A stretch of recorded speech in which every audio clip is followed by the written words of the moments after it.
Okay, good morning. We're gonna go ahead and get started.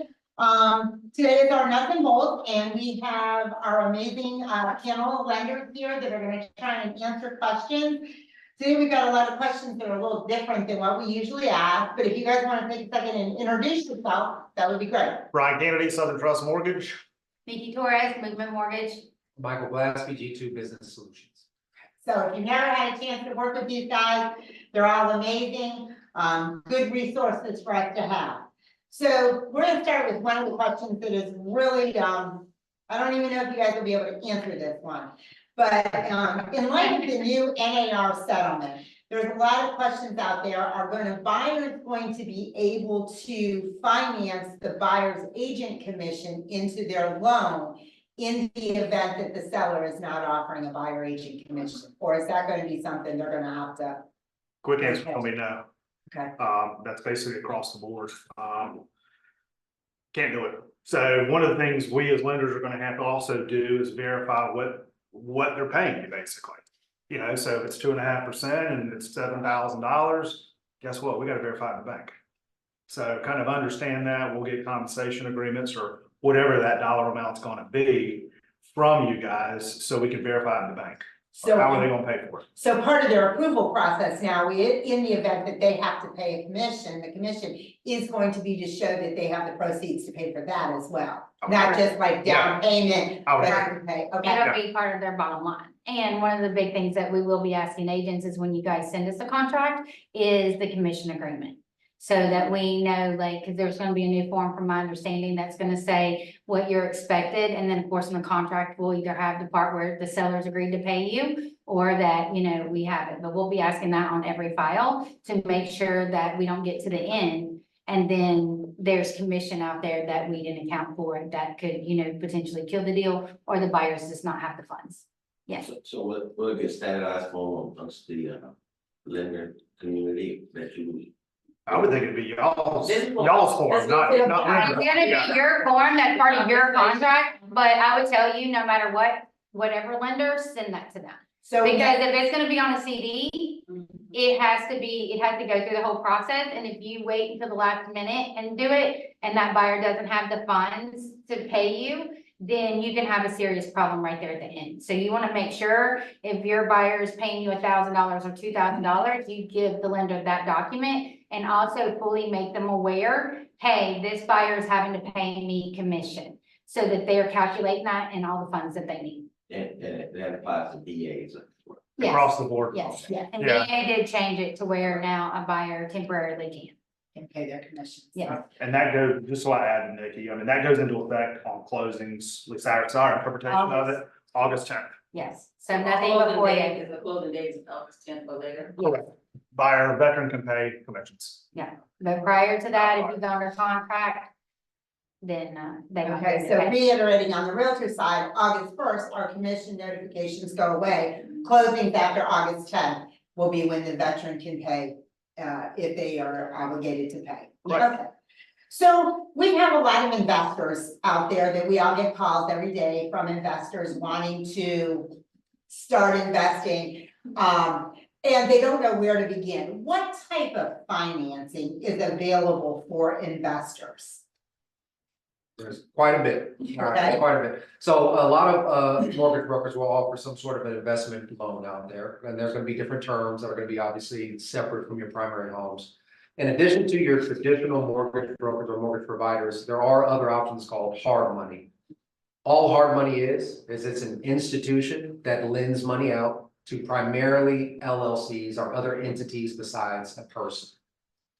Interest rates are typically a little bit higher, down payments are typically your 20%, and they do have the ability to give you some of those long-term fixed mortgages, like your 30-year, your 15-year, and things of that nature. Okay, That's part of it. so you kind of touched on the down payment on this. Now, can you use an FHA or a VA loan or a USDA loan for an investment property? No, None of They it. can turn it into an investment property. Okay. But when we do a VA, FHA, USDA, or conventional primary residence, you're signing, you're basically saying you're gonna owner occupy within 60 days. and intend to live there for a year. Correct. So 60 days in 1 year. What happens if it's, like, now, does FHA or USDA, does it allow you to purchase a property that has up to 4 units where you occupy one and then can invest, use the other as, income generating? Yeah, Yes. so long as you occupy one of them. And there's certain criteria that has to do with higher credit scores when you're buying multifamily. There's a little bit in down payments can change, but ultimately the availability of those financing is very much available. The other piece of that, you guys can correct me if I'm wrong, but there are FHA 203K loans. There are VA construction loans that can be used to build or to refurbish 2 to 4 units as well, correct? Yes. And so that's another way where a veteran could build a duplex to a quadplex with the VA loan or a similar primary construction loan and still use it to rent out the other units as well. Okay, great. Great, Candy, to expand on your original question as well, conventional loan, conventional investment, Okay. you can get away with a 15% down payment. I don't want to get too technical, but, I always tell my guys, sweet spot, any of my investors, sweet spot's typically a 25% down payment. We've all heard of LLPAs, which is loan level pricing adjustments on behind the scenes, what we have to deal with. But, you know, if you put 15% down on investment, your rate, your fees are astronomical. 20, there's still kind of 25 is a sweet spot, where you can typically find common ground, with a borrower, because you're getting, instead of giving me 3 discount points hypothetically on 20%, you may be only giving me 1 discount point to buy that rate, basically. So, just wanted to kind of expand that a tad bit. And there are also some like non-QM products, like I know a lot of people know, like DSCR, where you're purchasing a property and ultimately we don't look at your personal income or your debt to income. We look at strictly the rental income off of that specific property. So a lot of investors are taking that, the rates are about a point and a half higher than like a conforming conventional loan. But for people that want to get investing but may not have the debt to income to get into it, but the rent will cover the mortgage, that's always an option as well. Yeah, it's a great option. I mean, somebody that's self-employed, 4 different businesses. I mean, I just closed one not too long ago for a friend of mine. I said, you don't want me to get all your tax returns. Let's take a slightly higher rate. He's got the capital, wants to pay it off in a few years, so be it, but, yeah. So we went that route, just like Nicki said, all you have to do is get the rent schedule to cover the payment. Yeah. So it's a great product. So if you're purchasing something that's already has a good, rental history, you would be able to. Even if it doesn't, we have an appraiser, the appraiser tells us the fair market rent, and that's what we use. And if it's 100% or higher, there are some options for less than 100%, but 100% or higher, then it's very easy to do. And what is that one product called again? DSCR. DSCR, okay. That's service coverage ratio. Yeah. That's the acronym for it. Okay. That covered ratio. Yeah. Yeah, Service. coverage ratio. Yeah. Most lenders nowadays are offering it. Okay, all right. So we also, with interest rates, we all know we've all kind of been watching interest rates. They climbed. A lot of the consumers are still thinking we're gonna go back to 2.5%, 3% any day now. And of course, we try and Let's just get it 5. So we try and tell them that it's a historical low for a reason, but one of the things a lot of hot fixtures we're starting to see is an assumable loan. Can you guys kind of explain what an assumable loan is and what's the process and is it recommended? So since we service our loans, we deal with the assumption, portfolio. So ultimately, when you assume, mostly government loans are assumable. Okay, conventional loans, I do not know of any that are assumable. So it's primarily your FHA and your VAs that are going to be assumable loans. Okay. If a buyer is wanting to assume a seller's loan, whether it's VA or FHA, there are certain criteria, but ultimately they're going to go directly to that servicing bank. The seller has to initiate it, and then ultimately that buyer has to apply with the seller's mortgage company. Okay, and ultimately the buyer has to be able to qualify to the regulations of that lender. It is at lender's discretion. A lot of people feel like it is a mandatory that they have to, and they do not. So some lenders have it to where it can only be a family member. Some will allow you to do it no matter who you are. And some people don't realize, but like VA does not even make it have to be a primary residence. You can assume it and be an investor. Okay. The only thing is that the seller has to be willing to forego their entitlement. Even if the investor is a veteran, they can't swap entitlement. But an investor can actually do it. The biggest thing with assumptions is you're having to pay the difference between what the seller actually owes and what they're wanting for their home. And as house values have increased dramatically, that's a lot of money. So some of the things that people have asked is, can we finance the second part? Okay, you can go and get a second loan for the part. I've only found one lender that will do it to VA standard. But you also have to have at least 10% of your own money. Because even for the second, they are only gonna do it to 90%. So when people come to us about assuming, we explain to them, you do have to have some cash in hand. Even if you're a veteran, it's not gonna be 100%.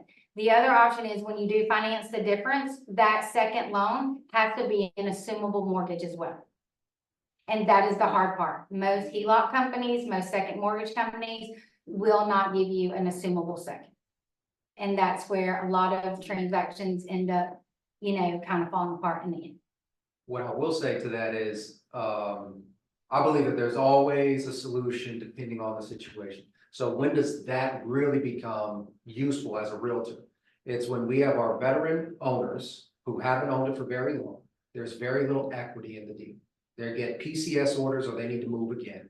This is a great opportunity to assume a loan and have a very small obligation to pay above that, when there's very little equity. As soon as, like Nicki said, if there's quite a bit of equity and we do that, they're still responsible for covering that gap financially, right? So they can assume the loan, but now they're still responsible for that second portion, that equity portion. It becomes a lot more difficult the larger that piece is. And when you said 10% there, Nicki, is that 10% on the whole purchase price or just the second mortgage? The value, The value, so The the value of purchase, the home. so if the house is a $300,000 house, you they need need 30. 30,000. Okay, And it's a great program where I've seen great success in it, is when you have someone that has sold a house and they're wanting to buy another house and they've obtained the equity out of their home, and then they're ultimately, in a sense, house swapping. They sold one, put the equity back into another, it works perfectly. The other issue that you see is when you get that second loan interest rate is 8 to 10%. So when we run the numbers and look at getting a second loan, putting 10% down, really, they're better off just buying it traditionally for the most part, because the numbers, when you look at the economics of it all, they're paying more by assuming it than if they just took a traditional mortgage, went ahead and got their own VA loan or whatever. The other concern about an assumption, I'll just point out, is the time frame of it. You do not have control over certain lenders, and the time frame of it. I've heard taking 6 months. So is the seller willing to wait? Is the buyer willing to wait? That's something that you guys need to, understand up front. In a perfect situation, yeah, it works out. They can assume that, you got a borrower that sold a house, they've got $100,000 to put down, but do they have the time frame? That's a conversation. If you guys have properties on lower interest rates, I personally think the seller should call their lender and ask turn times before you guys even throw it out there. Because it's got to be a perfect scenario, in my opinion. Sure. And Nick, quick question, you mentioned they have to have people benefits, if I heard it correctly, they have that same benefits or something like that. So for a VA loan, when you let someone assume their mortgage, okay, like my son's a VA loan. So if we let you assume our mortgage, you could assume it being a civilian, never served in the military. Correct. If so, my husband's entitlement still stays on that loan, even though we're not financially responsible. Correct. And the VA and the lenders don't care, because someone is on the line with entitlement. Correct. But And you don't- but you as a veteran, if you were a veteran, I don't know if you are not, you could assume, that My loan loan. and substitute your VA entitlement for his, and he would get his back. Give me Yes. back. Just And for that's clarity. optimally what most veterans and most sellers are gonna want. But if you're a civilian Mhm, and you assume a veteran's loan, mhm. that veterans part of it is locked in. It's locked still up, tied up, yes. Which means they would have to use another portion of their VA loan, they try to use VA or Go different, yes, Yep. yes. Yeah. Thank you. And one last thing, sorry. Yeah, no, no. Is if a veteran allows someone to take over their entitlement and hold it, and then I sell you my house, you end up going into foreclosure, that foreclosure shows up on my certificate of eligibility. And I lose that entitlement. It doesn't show up on your credit. Right, it's not your credit, but as far as VA, you lose that entitlement. Well, even though you weren't financially responsible for it, you still lose that portion of entitlement. And may I add one piece to that? If the assumer, excuse me, if the seller is still active duty and there is a bankruptcy, foreclosure, whatever on their property they sold on one assumption, and that active duty member could lose their security clearance. Interesting. Yeah, so, Yeah. so that's definitely something to have conversations before you throw out being assumable. Let's talk about manufactured homes for a while. We have a lot of manufactured homes in our area. We have a lot of people wanting to finance a manufactured home. Cost wise, sometimes they come with nice piece of property and stuff. So what are the VA requirements to manufactured homes? I mean, VA, first of all, doesn't have a credit score. Okay, so, you know, banks do. I know ours is a 640 on manufactured home. You know, regular VA loan will go down to 580, but on a manufactured home, the property itself, the collateral could potentially be the issue. And we're just really talking historical kind of foreclosure numbers that we put on a 640 different lenders. We have 620. Yeah, Okay. maybe something else. You know, a lot of these manufactured homes, people are looking for land, as well. They're nice houses coming with sometimes, you know, 10 acres. So they are doable. The challenge sometimes when you have a lot of acreage is finding comparables to it. You know, we were gonna require a structural engineering letter. I think that's basically across the board, whether it's VA, FHA, I mean, any manufactured home that we do, Southern Trust, we're gonna require a structural engineering letter. So you're gonna require it to be on a permanent foundation? Correct. Yeah. I mean, I've had them to where, yeah, we send it and we've got a laundry list. I'm sure these guys do as well. And I send to agents and say, hey, you know, send it to the buyer, you pick who you want to, you know, go, but go ahead and order the structural engineer letter. You know, that engineer may come back and say, hey, this pier or this is not up to speed. It needs to be fixed. It's not cheap, obviously, for somebody to jump underneath the house, dig a hole and add some foundation stuff. About $3,000 to make it permanent. So it, you know, I've seen it even more. So, if you're listing a manufactured home, take the time, look underneath there. I would also look for, The HUD plate. a HUD plate, which is a data plate red. Typically it's on the outside. Sometimes investors, when they're flipping them and buying them, and they paint over it, rip it off. If you ever buy a piece of property, just keep it on there.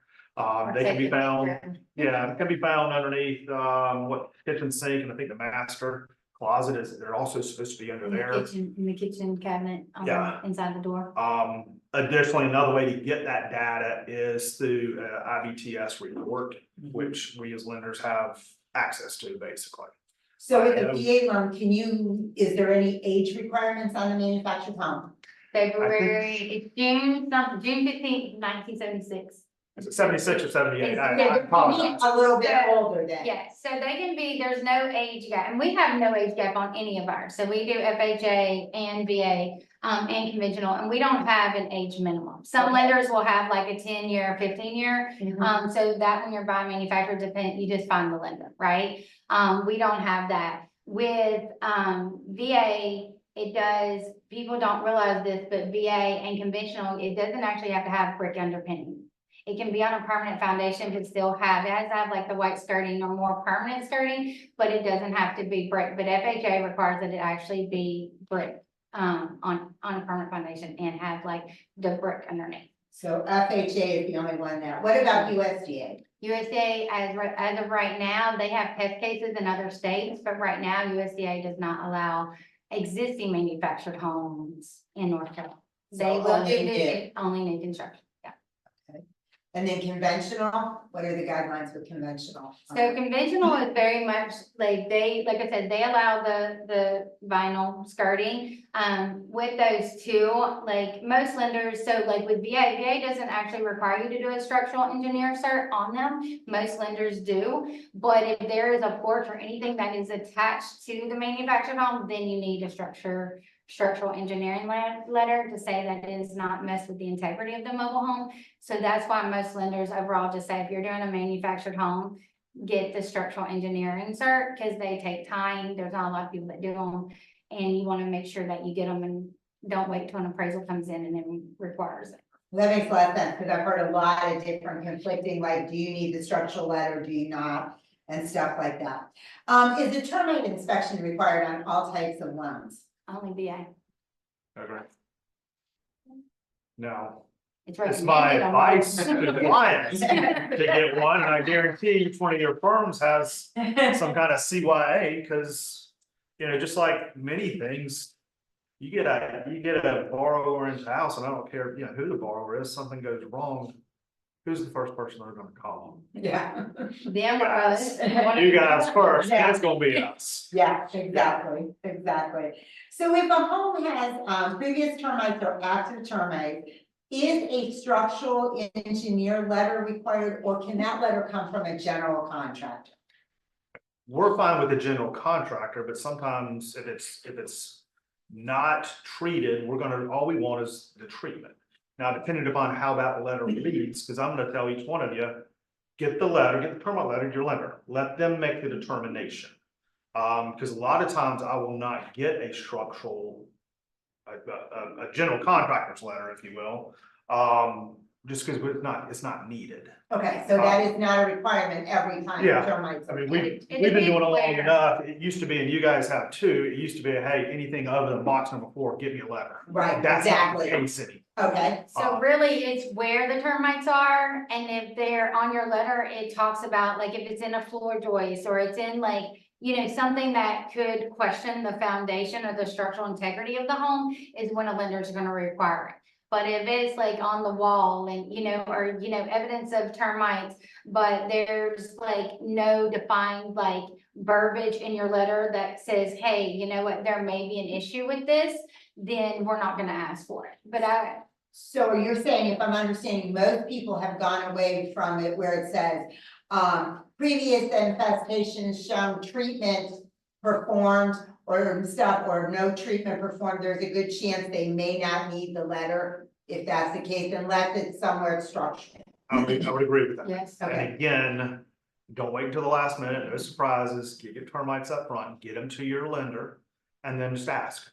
There's no reason to make that extra expense, if we're fine with it, not unless your borrowers want it. So, Right. you know. and I will tell you, just like, this is just overall, and lenders overall, is, you know, sometimes you'll see this, and I'm sure you see it too, Brian, where you guys send it and someone's, oh, we got the termite, but nothing is said about anything being wrong. And so people just glance at it real quick, and then they throw it in a file, and then it's 2 weeks before an underwriter looks at it. If it has something in the body of the email, you know, put something in there to grab someone's attention, because sometimes, you know, we get a lot of emails and we're going through a lot of things, and just, you know, and online lenders, everything else, but just say, hey, there's this on the termite, do we need more? You know, that way at the end, you're not getting that and having to scramble as well. Good sense. I think that's the case with anything like that, when you Okay. send it to. So can you guys explain the difference between a pre-qualification and a pre-approval letter? So pre-qual is just pretty much, you tell me you make $1 million and have $500,000 in the bank, and I say, okay, here's a letter. When you're pre-approved, the lender has taken the time, or you as a consumer has taken the time to actually provide the documents we need to make sure you have a solid approval. And so that's pretty much, you know. I guess and a then good question for you guys is ask your buyers, did you give them income documents? Did you give them asset documents? You know, have they been reviewed? And we've got a lot of great local lenders. So I'm only gonna pick on the online lenders. You know, one of the largest one, I mean, Nikki will tell you, I probably have a borrower phone call a week from somebody that's been pre-approved online in tears, because the deal's blowing up 2 weeks prior to closing, because a loan officer did not take the time to look at the stuff up front. They just put the data. or they don't even know. Like, a lot of times people that actually know the guidelines don't look at these buyers' loans until literally they're almost at the end. And the people in the front, there's good ones that answer the phone calls or whatever, but it's probably because they've had so many loans blow up that they've kind of learned, Yeah, you know, by consumers' heartache on, oh, I need to maybe learn this or learn that, but they're not really taught how to be a loan officer. and we've got a program that we, if I wanted to start the deal, I send it to an underwriter up front, and he or she will sign off on it. it's really almost, it is true a commitment letter, but a true commitment letter needs the appraisal as well. Time I'm glad difference, you- how much longer, because a lot of times we run into, people who wanna go now. And, you know, especially with the new changes and stuff like that, that are coming up, we're not gonna be able to show a property without some sort of agreement from the buyer. Most agents aren't gonna work with a buyer until they know they're qualified. So timeline, what type of timeline are we looking at for the difference for a pre-approval letter? I mean, I don't like giving out letters until at least I have income and asset documents. I will not give out a letter for somebody that's self-employed until I have tax returns or somebody that owns or a ton of rental properties. But then with that, give me a day or two, to be honest with you. So You know, 48 hours, yeah. it's kind of realistically, you should be able to. And I tell clients all the time, so a lot of our clients apply online, I'm sure with you guys as well, and when they apply, it gives them it asks them for what we need and gives them the ability to upload. I tell everyone, I can get you a pre-approval as quick as you get me what I need. I think as a realtor, it's very important that you know they need that pre-approval. So don't start showing them homes and doing all those other things until you've sat down and you've gotten that pre-approval, because otherwise, as we all know, deals fall apart like that. With financing primarily being one of those major issues, so. keep that- And I look at, when you give us documents, and one reason I think a lot of local lenders is too, people want us to jump through hoops, right? Get it to us, get it to us, get it to us now. But if you're not willing to jump through hoops to get us what we need, then how committed are you to the process? How committed are you to buying a home? Yeah. If you can't take 15, 20 minutes, with digital age now, you can almost screenshot your pay stub, you can definitely download your bank statement. So like, it literally can take you 15 minutes to do an application where we are solid, to where then it takes us 15 minutes to get you your approval out. Yeah. You It know? really depends on the situation. And if there are tricky, like with us too, we do the same thing to them, and if they're trickier, our underwriters, it's next day. We submit it today, then they look at it tomorrow. So those that have like weird income or high, like really, you know, anything that we feel may be a deal killer, we send up. And, you know, most agents appreciate that because they don't want to go spend a lot of money and then everything fall apart. Makes good sense. So just reiterates for agents to make sure that they are dealing with someone who has a pre-approval and has submitted documents before they get into that. So let's talk about water tests real quick. What loans and when do you need to get a well water test? So I just learned this recently, and there are some loans, I think conventional does not require it, but the lender will. Okay. So ultimately, whether, you know, the entity itself, conventional FHA, VA, but all lenders are gonna require, because it's a safety factor, right? They wanna make sure that the house has safe water to drink. So ultimately, you're gonna have, I don't know, a lender that will not make you get a well test if it's on the list. Can the agent themselves gather the well water test? With us, they can. Okay, so that's gonna be lender dependent. Yep, Okay, yeah. VA, you cannot do that. Sorry, there's a memorandum out there. Is there?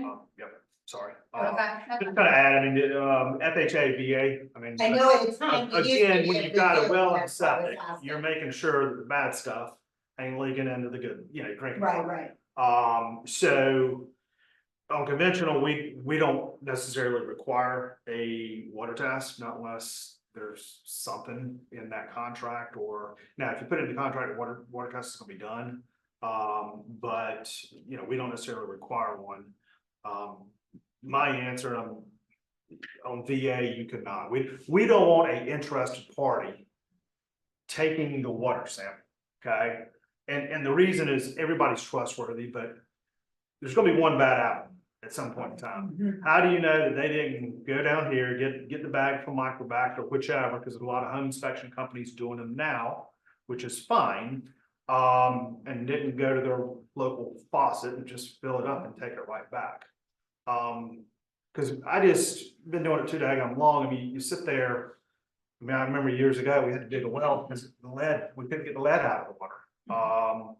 But you know, you kind of put yourself in the customer's shoes, and they had a new baby and all of a sudden, you know, something goes wrong, and there's lead in the water. So, and most of you guys, you know, again, see why. If you don't get the test, it's gonna come back to you. And I know your firms have some kind of form to say, hey, you're waiving it, but you know, just like anything, water, termite, anything else, protect the customer. I know it's expense, but So what bacteria must the water be tested for? When you take your water sample to Microbox, they give you options. Do you want this test, this test? Is there anything specific? What are the main things that we want to ensure that are tested for the water? We asked for E. coli on VA and column. Okay. In addition on FHA, nitrites, nitrates, and lead. I believe, and I am not a water expert, but I think the lead test, not unless you pay for it to be expedited, takes about 7 days. I'm kind of really relying on you guys to, but I So know I it takes a little think longer. they're wanting the lead test Correct. as well, okay? Okay. So how many times can a veteran use their VA loan? Is there a limit? As many as they want. There's not really a limit. I There- tested this. I was gonna say, I know. You got it, so you do have your eligibility that you have, right? So you can use up all of your eligibility. However, if you were to refinance out of that and put it into a traditional loan, conventional loan, or an investment loan, you essentially reset that eligibility. And that's not necessarily how it's written in the VA memorandum, but that is how in practice it works. Because I have purchase, refinance, and I still have full eligibility currently. Okay, so it's basically based on the veteran's eligibility. Okay, so in the event that an appraisal comes in low, what can the buyer and the buyer's agent do to dispute that appraisal? They can do a reconsideration of value, which ultimately is a letter from the veteran. The agent can help, of course, but is a letter that is written directly to VA, expressing why they feel the house is the value it is. And you can dispute, if there are better comps or there's extenuating circumstances on why exactly you feel that this house is worth, or like comps that were used were not the proper comps to be used. And you said veteran, can you do that for other loan types too? Can you dispute the value with like FHA, conventional, You can. USDA? So we have, and most, I think all lenders, but like us, we have a rebuttal. So like I have appraisal that came in today, short, right? And so, what happens is very similar, like with VA, they call Tidewater. So you guys have the opportunity to submit comps before the appraisal comes in. For all other entities, once the appraisal comes in, you have the opportunity to rebuttal that information.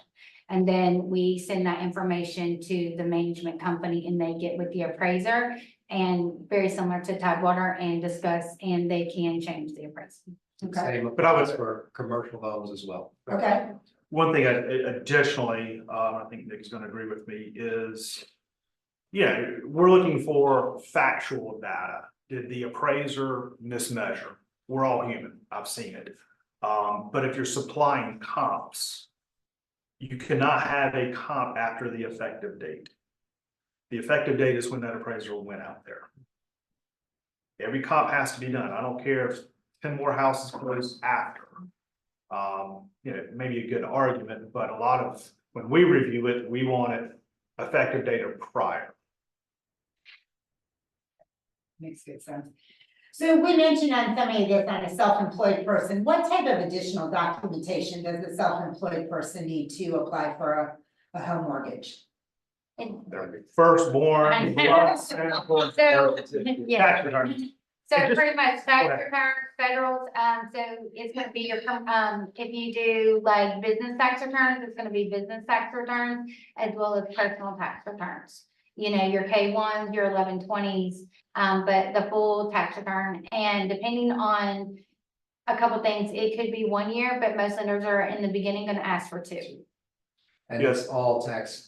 So if you have multiple companies that you're a part of, I believe it's 20% or more, if I'm not mistaken. 25. 25% or more, you have to display all of that. So if you just said, oh, I got 20% of this, but I don't run it, doesn't matter. They want to see all of that. Yeah, Okay, So a good rule of thumb is 2 years. yeah. Mainly on conventionals, if you've been self-employed for 5 more years, we have to prove that business has been there for 5 more years. Secretary of State website, letter from CPA, Fannie and Freddie will most of the time let us get away with 1 year, which is a heck of a lot easier than getting all kinds of so stuff. conventional is actually the harder for No, them. conventionals typically, if you've been, Easier, because you only have to do 1 year. 1 year, Yeah. gotcha, okay, Okay, And then there are also, just to put in there, because of course there's the conforming, and then of course, if you're self-employed, like there are bank statement products and other programs out there, so if your tax returns are not pretty because you don't want to pay, Uncle Sam $1 million, then there are other products, so really and truly, that's where we have discussions. We may go ahead and get the tax returns, and then if they aren't where we need it, then we go further, and, we may get a lot more documentation. That's why we kind of say your firstborn, depending on what you're trying to do. I mean, Nikki will tell you as well, I have, look at tax returns, and sorry, you really don't qualify because you'll write off everything. But I got plenty of money in the bank, okay, well, get me a year's worth of business returns, or sometimes even 2 years. We look at Bank deposits going in, the bank statement, what did I say, bank statements. Look at the deposits going in and some of the outgo and there's an algorithm and go, okay, well, hold on for a minute. On paper, you only make $10,000 a month. But in reality, your deposits and bank statements, you're making 20. Yeah, we're going on a different program. It is not a conforming, it's regular program. Rate's gonna be slightly higher, but there are alternatives. So here's my recommendation for anybody who is self-employed. Take your tax draft for the year and send it into your primary lender. If you intend to buy a primary home the following year, because that lender will help you understand how that reads, what your eligibility will be, what programs you kind of can qualify for or you can't qualify. okay, that's definitely good, especially for all of us agents. Yeah. So here's one. There's a chat, there might be a question. Okay. I thought she was sitting on there. Oh, can you read it? Some lenders prorate taxes and insurance for 12 months, others prorate for longer or shorter periods. This makes it difficult to get a good estimate for clients. So is there a standard or guideline for each loan type and how the lenders calculate the fees and prorations? Well, I would say for insurance, I mean, we're pretty much all together in that we're gonna collect for a year up front and 2 months to set in your escrow accounts. Go ahead. Yeah, for taxes, the proration goes off of when you close. So ultimately, whenever if the tax bill comes out September 1st, on September 1st, we need 14 months in escrow. Okay, if it's October, it's 14 months from October. Ultimately, when we're working up closing costs, we're taking into account the seller's proration, because like right now, it'll say 11 months. But if I send out like a cost illustration or whatever, it's gonna show 6. Because the seller is gonna pay their portion and then you're gonna pay yours plus the 2-month buffer. So you do the same thing, right? So for the most part, if you want to kind of know, just go ahead and take 14 months and subtract how many mortgage payments they're gonna make prior to that and subtract it. And that's actually how many months of proration is gonna go in to that escrow account. But then the seller will end up giving a credit for their portion from January 1st till whatever day you close. But I get Kevin's question, that was online. You go to a lender and there may be, 12 months right now. Well, Nikki and I are gonna back out some of that and only put, 6 roughly. So you're absolutely right. So when you're dealing with it online, sometimes that bottom line may look worse, could look better. What I personally can't stand, and I know you're gonna vouch for it, is when an online lender doesn't put enough money in their escrow account, and that borrower absolutely sees my estimate, which is $1,000 higher because they're not setting up escrows. For me to only tell them, okay, guess what's gonna happen? February next year, you're gonna do an escrow analysis, and guess what? They're gonna jack the payment up, but they end up closing with them, and the only thing I can do is that. Or at closing, when it gets to the final, and the attorney is like, hey, look, then it changes. Yeah. Cause they like Sure. to say, $50 for insurance. If you find $50 insurance in North Carolina right now, please tell me where, or that, and they literally will put 3 and 3.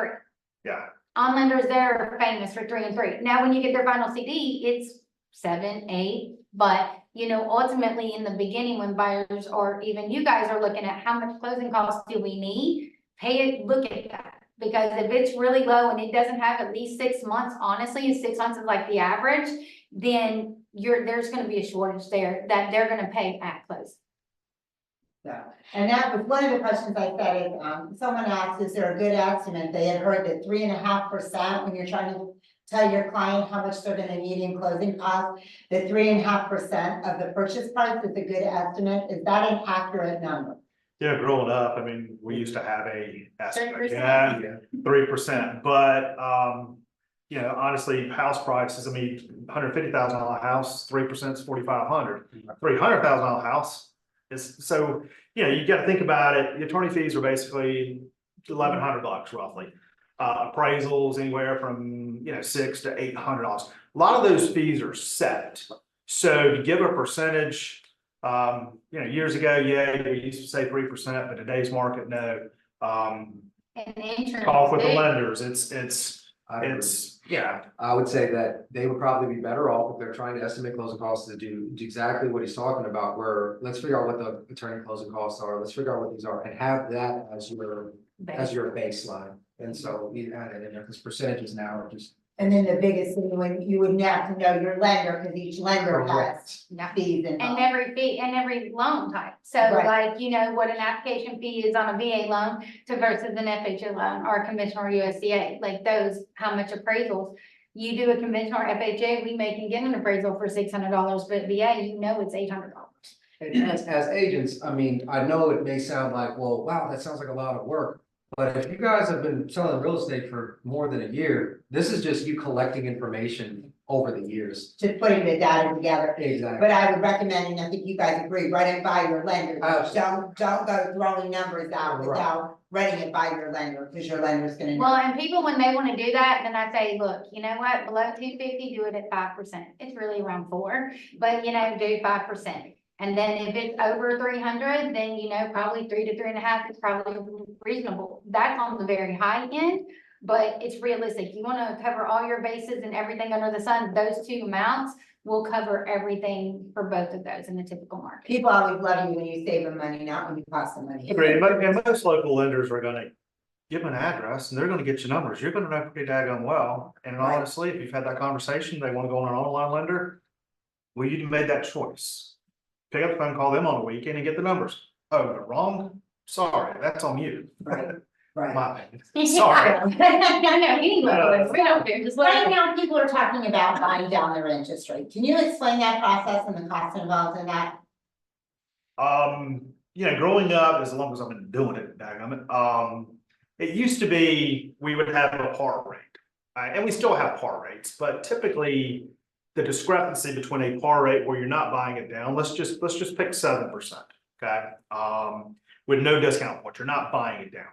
Used to be, you'd buy it down 1/4 of a point roughly in rate, 6.75 is gonna cost you 1. What's happening right now in the mortgage business is, all these loans right now, the anticipation is they're gonna run off the books. I don't care if it's movements or whoever's holding that mortgage. So, you know, we're seeing, and you guys are seeing, those of you who've been in business for a while, discount points getting charged more because they're buying down rates. Now there's a bigger discrepancy between what a par rate is, call it 7.25, and what 1 point gets you, you know, 6.5. There's a bigger discrepancy because lenders are getting money upfront. Because these loans are gonna run off the books in the next 36 months, in my opinion. They're gonna refinance. Yeah, they're gonna refinance, when I say run off the Right, books, right. they're gonna refinance. So lenders are getting more money up front. It's not necessarily Southern Trust movement, you know, whomever, it's basically across the board. But to answer your original question, yeah, you would, a par rate without discount points would be 7%, you buy it down for a point. You know, we used to do little, you know, math to go, okay, it takes you 4 years to break even on that money. And I still do it sometimes for buyers. You know, is it worth, To buy what's it. your monthly, if it costs you $3,000 to save it, or to buy it down, and you're saving $50 a month, well, $50 a month's $600 a year, takes you 5 years to break even on that money that I just gave to you. And that is something that I highly suggest every agent make sure that their client walks through. Because just like we're talking about here, they refinance, it takes 5 years to make it back, but you refinance in 3, You lost money. you lost money. Yeah. And I don't recommend, I tell all my clients, I recommend them not. Cause I said, you know what, in 6 months to 3 years, you know, really 18 months, 24 months, you're gonna refinance. There isn't a real buy down that makes sense unless it's just a little bit of money to get, you know, which happens occasionally. But like, if you're paying a point, like, unless you need to pay that point to qualify, I don't recommend it. We do temporary buy downs, which more people like that helps them to where they are paying a fee to ultimately lower their interest rate for 1 year. And if they do refinance in that 1 year, they get a portion of that back. But to do a permanent buy down, most of the time, like when we run the numbers and I go with it over with my clients, that literally 3 years is about to break even. And like I tell them, if you stay in this mortgage 30 years, you just broke even. You didn't actually save any money. Right. You know, if you refinance when rates go down even a half a point, then you've lost money. That makes really good sense. So what is the debt to income ratio that is allowed with each different type of loan? Is one loan better for people who have greater debt or? VA doesn't have a cap, FHA doesn't have a cap. Conventional is gonna cap you at 50% debt to income. But we all use what I call kind of a black box. Common It's an sense. automated system. You know, and I've closed loans, VA loans, FHA loans above 60% debt to income ratio.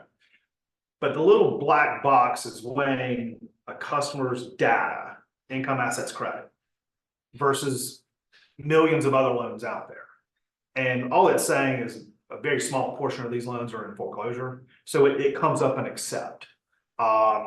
You know, kind of growing up when I did, we used not to have this little black box, the automated system. But in the past 20 some years, it's been developed.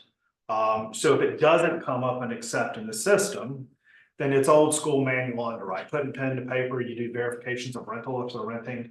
And that's where lenders will have certain caps. FHA has one, banks will have VA caps as far as a old school manual underwrite. And honestly, some lenders will not even touch a old school manual underwrite. We do, I'd imagine you guys do as well. Yeah, manuals for I VA. cannot remember. I think cap at 50%. So if I'm understanding you right, so if you as a lender put it in and you get an automatic approval, then the debt to income ratio is not a big issue. It becomes an issue when you have to do a manual underwrite. Correct. Okay. Some lenders, however, will, so like, you know, I've done a loan at like 68%, right? But there are lenders, and there are some even local lenders that have still, even if they get that automatic approval, they will not do a loan over a certain threshold. Right? They just feel like there's too much risk, whatever the case is, because they ultimately, VA doesn't give us a hardcore like breakdown to where then it's at lender's discretion, you know? But I think right now, all lenders, anything over 60 because the cost of living, it goes through second level review. Doesn't mean they won't do it, but it's gonna be looked at is like really and truly, are we doing what's best for the client? Not so much just for us, you know? And then like FHA has a max of 56.99. Doesn't matter if you have the best credit, everything, like you cannot have a total debt to income over 56.99. The moment it goes 57, it flips it. You can't do a manual, can't do anything. And then like he said, conventional is, you know, pretty much that's industry wide at 50. Yeah, you can go to a 50.49 So it rolls and to Freddie 50. will round it down to a 50. We have figured that one out pretty quickly. So when we get an appraisal back and those appraisal required repairs, is the lender okay if the buyer pays for those repairs? Ultimately, we don't track who does what. We just get the final inspection, Okay, you know, so we don't ask questions. okay, and I think we already addressed this, but you can do a 30-year mortgage on an investment loan, correct? Correct, Yes. yes, we can. Okay. And the future rental income from an investment property can count towards your qualifications for the loan? For DSCR loans, yes. Okay, And also And- conventional. Yeah, Yeah, There's as a lot long of as you, as long as you get it on the appraisal, because we go more off of the appraisal. We don't go off leases, all of that. We're gonna go off, it's extra, but when we order the appraisal, we order, I think it's a 10 something. this is a rental schedule. Yeah, it's a rent schedule, whatever, I always mess it up. But ultimately, we have the appraiser come back and tell us what the fair market rent is for that specific property. And we can use 75% of that to offset the mortgage we're about to give the investor. okay. Can someone take the equity out of their primary home to purchase an investment home? They can. Okay. Okay, can you take the equity out of the investment property you use as a down payment for another investment property? You can do. Some lenders don't do cash outs on investment properties, but it's available. And you can do HELOCs and you can do, cash outs. Just understand what I mean, if they're pulling 100 grand out, we gotta count that $600 payment against them qualifying, but yeah. It's securitized, it's there. There's a few ways you can do that. So as they mentioned, you can refinance it to pull out the equity. All right, obviously you have to qualify for that. You can access a HELOC and use that. Again, you have to kind of qualify for that. If you already have it inside of an entity, like it's inside of an LLC or something like that, there's also something called cross collateralization. All that means is you're essentially refinancing this first property into a portfolio loan with the second property and using the equity as that down payment to help purchase for it. So it becomes a purchase loan. And I'm gonna give a little more. Yeah, good question. It's just referred to, if you're speaking with your investors and they're savvy, they might call it something cross collateralization is what they may refer to it as. And I'll add to equity lines, especially if somebody's doing that and trying to purchase investment property. A lot of these banks will give a teaser rate, a first year rate. That's not the payment we're gonna go with. We're gonna go with, it's The full 4% today for the first year. We're gonna go with a 6% rate or whatever, fully index rate Good is. question. Yes. So there is a way for investors to start acquiring properties using FHA loan or conventional loan? So conventional loan, yes, but they have to put 20 to 25% down. With FHA, what you see, and Michael's really good, and a lot of his, investor friends, is ultimately what they did was they started out buying primaries, lived in the primary for a year, and then they converted them into investment properties and went on to a new property, lived in it a year, and they kind of used, the programs at hand and lived on in as primaries, met the loan requirement, but then converted them into investment properties. But you can't buy a house through FHA and rent it that day. You have to actually live in the home and I cannot just buy with FHA and flip it. correct. The only way that you can technically fall through that is if you were to buy a duplex or a quadplex. You could live in one unit and rent out the others for that first year, but that's the only legal way. Yeah, legal that you way. can- Yeah, and another scenario that everybody here can do is sometimes we'll get phone calls about an FHA loan or mom or dad trying to buy their kid or their parents a house.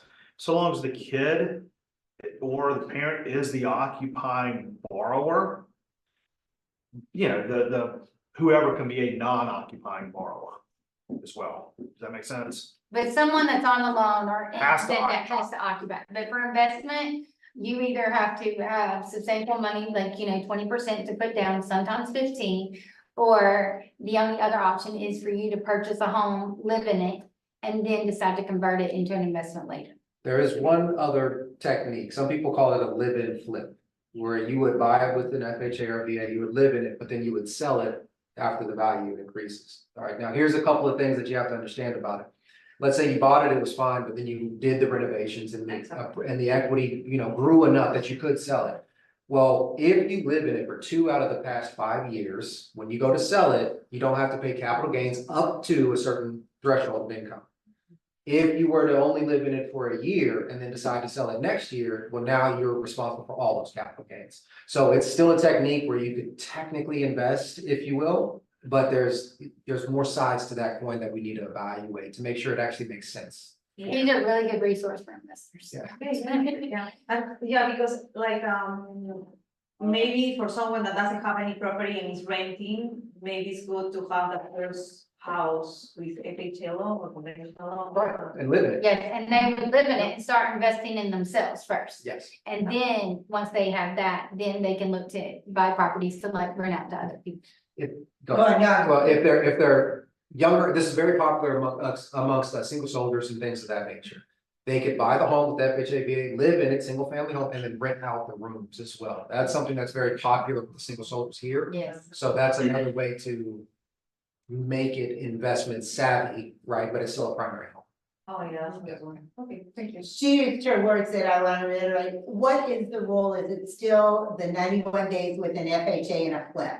Yes. Yes. Okay, so does everyone want to explain that, just since everybody's got a good understanding on that one? So, and I have a handy dandy calculator, I'm sure everybody does, but if an investor bought a house today, which is what, the 18th? Quick arithmetic's gonna tell you that September 18th would be the 90th day, so you'd want to go to a contract on the 19th of September, basically. And that's with And FHA. not before, that's FHA. It's a flipping rule they have. if an investor does it and bought it for 50. 50,000 and put 51,000 in it, basically 100% increase, we can come back and ask for a second appraisal as well at the lender's expense. We're not gonna charge that borrower a second. We are confirming that the 170 sales price in that scenario, it's worth 170. So anything after 180, we're only gonna do one appraisal. Yeah. So 91 to 180 is kind of the sweet spot. I mean, somebody gave me a contract over Christmas. I got it, I'm like, looked it up, I'm like, this is a flip, rip it up. I can't do it. And the borrower only qualified FHA. Conventional doesn't care, USDA doesn't care, VA doesn't care, FHA And does. And the biggest thing with that as well, because we got into a situation where that happened, I think you did it, and then the sellers were upset, did not want to give the buyer their due diligence money back. But they should have never accepted an FHA loan to begin with. So like, when you are dealing with flippers and investors and all that, is really making it aware and putting it on the MLS, like what, the FHA is not available till this day. That just kind of keeps everybody, above board, and you don't have people like, sellers getting contracts or buyers writing contracts on a home that they can't purchase with the financing that they have. Okay. Got a question over So the appraisal follows the house for FHA, but it follows the veteran for VA? How does that work? here. Appraisal follows the transaction. And I'll even use a weird example. We had a veteran under contract, and this has been years ago. Terminated the contract because he liked something better. That deal fell through. He came back and recontracted on the same house. We had an appraisal on, clear to close. We had to order another appraisal. It used to be where the appraisal could be transferred and various stuff. Now FHA, you can transfer It has to. appraisals, It has but to, we just don't. yeah, but for VA, it's gonna follow the transaction itself, basically. Yeah. So the FHA, So FHA, there's a case number, and so Yeah. that case number follows that house for 180 days, Yes. right? So if I go to buy a house and I'm on FHA and then it falls apart and then you wanna buy it, then what happens is when your lender tries, they're gonna say, hey, someone else did it. And then we have to go to the listing agent and find out who the previous lender was or how to get in contact. And they have to transfer that case number. If there is an appraisal associated with that case number, the appraisal goes with it. you just, because value could change. Right, within so 6 there months. are, so that's kind of what we just dealt with, right? We had an appraisal and then it was 4 months later and this was kind of during the shift. And so with that, if we can support and show FHA, once we get the case number, that there is a likelihood that this appraisal is not good, they will allow us to cancel it and order a new one. But you have to convince FHA that this appraisal is not a good appraisal to be able to order something. So I'm gonna try and get a couple more in here because we're running out of time here. So what is, the process for financing land? Do any of you finance land? I know, I don't touch land. I typically refer it to Cape Fear Farm Credit or a Yeah. bank. Okay. Yeah, land is not hard to finance, but it also depends on the use of the land. So if you're going under construction, that falls under residential rules. If it's agricultural, it's a different rule set. And it depends on the amount of land too. Like, we don't do it as well, but we refer it out. If it's in the transaction of building a house, we do those, because we do one-time close and like, where you buy the land and the house, things of that nature. But just land specific, it's really gonna depend on the amount of land, what the usage, all that. Because even Carolina Farm Credit won't touch certain aspects, so it really depends on what you're doing with it and how much, so who you would go with. But banks are a lot of the resources for land, so. you touched on my next question there with the one-time close with the new construction loan process. What's the new construction loan process? So it really, it kind of depends. That's one of those that it really depends on what you're trying to obtain, right? Okay. So if you're buying a manufactured home and you're trying to buy land, you can do that. If you're trying to purchase home through a builder, custom builder, and buy land, you can. Or of course, if you already own the land, then you can do either one as well. The biggest thing that people need to know about construction perm loans, period, is if you own an existing home, they will require the lender to count that payment against you when buying the new one, even though if you're gonna sell it, you're gonna rent it out, it does not matter. When they're qualifying you and starting it and we're qualifying you to close, they're gonna count that specific, the house that you're living in against you. And a lot of people are like, well, I'm gonna sell it. But in that case, a lot of the construction firm lenders, because they've gotten kind of, I guess, caught, is like at this point, and we go through like 8 lenders, so they're all the same, that they are requiring that either you qualify with the house that you live in, that you own. Now, if you rent, it's different, but if you own a house and you live in it, then you have to qualify with that and the new house build that you're having. Okay, what about a rehab loan? Do you guys do the rehab loans, and what are the process with that? I don't do too many rehabs. It's brokered out, so I haven't touched them. So with most of the investment style of the rehab loans, primarily how it works is we'll offer a certain percentage of the purchase price. Most of the lenders will offer 100% of the renovations, as long as the renovations do not exceed the purchase price. Right? Typically, it'll be 12 to 24 month terms, interest only. Right at this point, they're doing virtual appraisals, meaning they're just gonna sit there and do it on their computer. They're gonna have somebody walk out and send photos. They can either do a draw schedule, depending on the phases of your renovation, or they can fund all renovation up front, and you have 12 months to pay them back. It's a lot simpler process when you go out that. And then we do the VA, FHA, and conventional rehab loans as well. So we do VA rehab, they can go up to 50,000 out, it increased. With FHA, they have what's called a streamline, which is 50,000, and that's just cosmetic, or they have the full where, with the full rehab, if it's structural or over 50,000, they allow those as well. It just has to have a HUD consultant involved, so you have your contractor and a HUD consultant, because the HUD consultant oversees the work. And then conventional has it to where you can do them on single family, second homes, and investment properties. All right, so what type of down payment assistance is currently available for first time home buyers right now? North Carolina housing is probably the most popular, I would say. North Carolina housing. First time home buyer. available. Yeah, City of Fayetteville, Yes. Federal Home Loan Bank's got some money as well. All these, you gotta understand, all these are programs that are income driven. Some of them are household income. Some of them are, whoever's on the title, basically. So it's really kind of lender specific, I would say, not lender specific, but Well, you gotta kind of look at the guides and see. But North Carolina housing, I would say, is the most popular around there. that is, and then Movement has Movement Boost, which is our own down payment assistance. And so with that, it doesn't have income guidelines. It doesn't have DTI guidelines. So as long as we get an accept or it meets FHA's, and it's for FHA borrowers.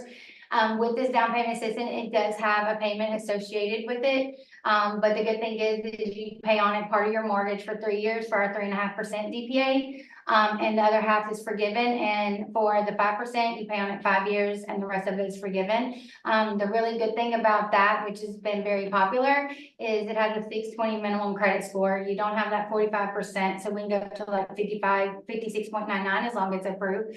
But the really good thing is it can be used on manufactured homes. You can have non-occupying co-borrowers. So pretty much if you can qualify for an FHA loan, you really can qualify for this assistance if you need it. So it's been really popular and helped a lot of, buyers, but it's only FHA specific. Can you combine programs?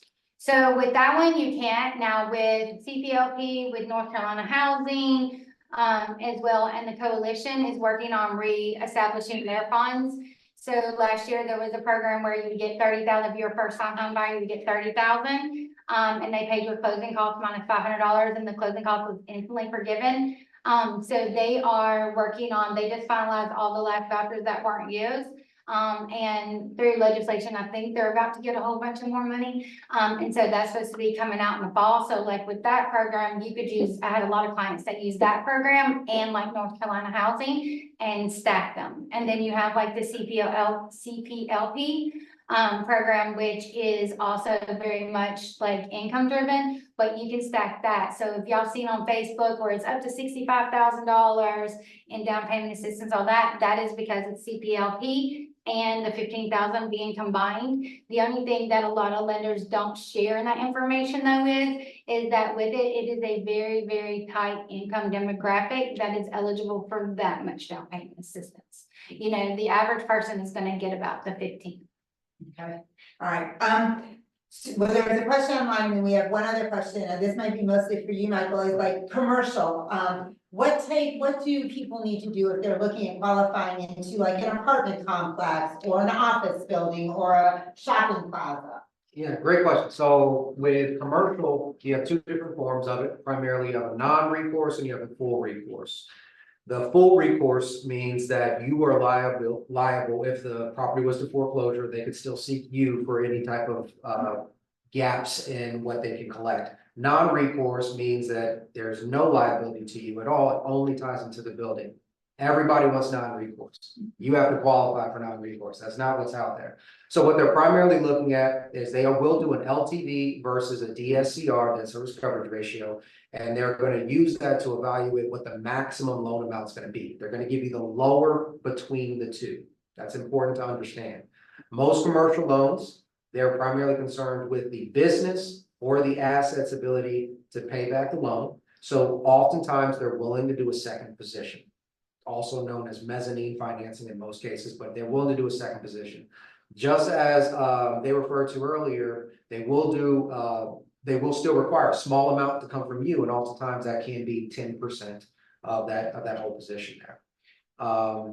So that's the primary case there. So what they're looking for is if you are going to rent, apartment complexes are very simple because they're going to be looking at the leases. They're going to look at the credit worthiness of the leases. So how many defaults, how many vacancies, how many turnovers, things of that nature.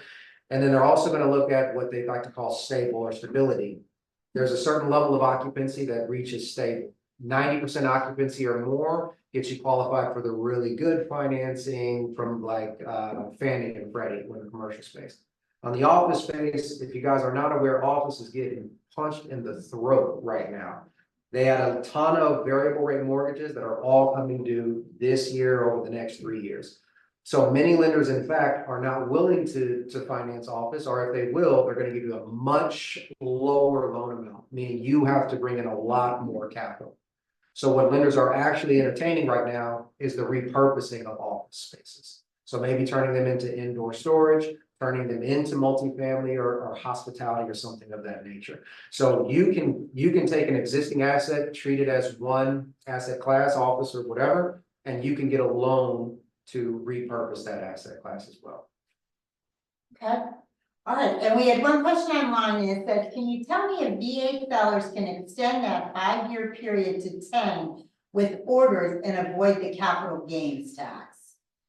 I'm not. Repeat that question. It says, can you tell me if VA sellers can extend that 5-year period to 10 with orders and avoid the capital gains tax? They need to talk to a tax professional. I've heard that before, but I don't know the answer to it. Okay, so that They one is, need to, there See your- are see some your tax caveats, yes, that one, like when it comes to that, because that has all to do with capital gains and with the IRS. And there are some special stipulations for, military, active military members. But whoever that is would need to really, the best thing is to go to like a tax professional, because those guidelines are always changing as well. What I will say to that though, is if I read that question right, is changing that living in instead of 2 out of the 5 years, it's 2 out of the 10 years. But if you have orders and you're deployed, but nonetheless, you're still at that same primary residence, it wouldn't matter. okay, It wouldn't matter. The IRS is not going to be like, oh, you were deployed for 6 months, so that doesn't count for you being. It's just where you are as a primary. where your primary Right. residence is, so. Well, thank you guys, I appreciate it, I know I learned a lot, and I've been doing this a day or two too, so. I did learn a lot, so thank you guys very much.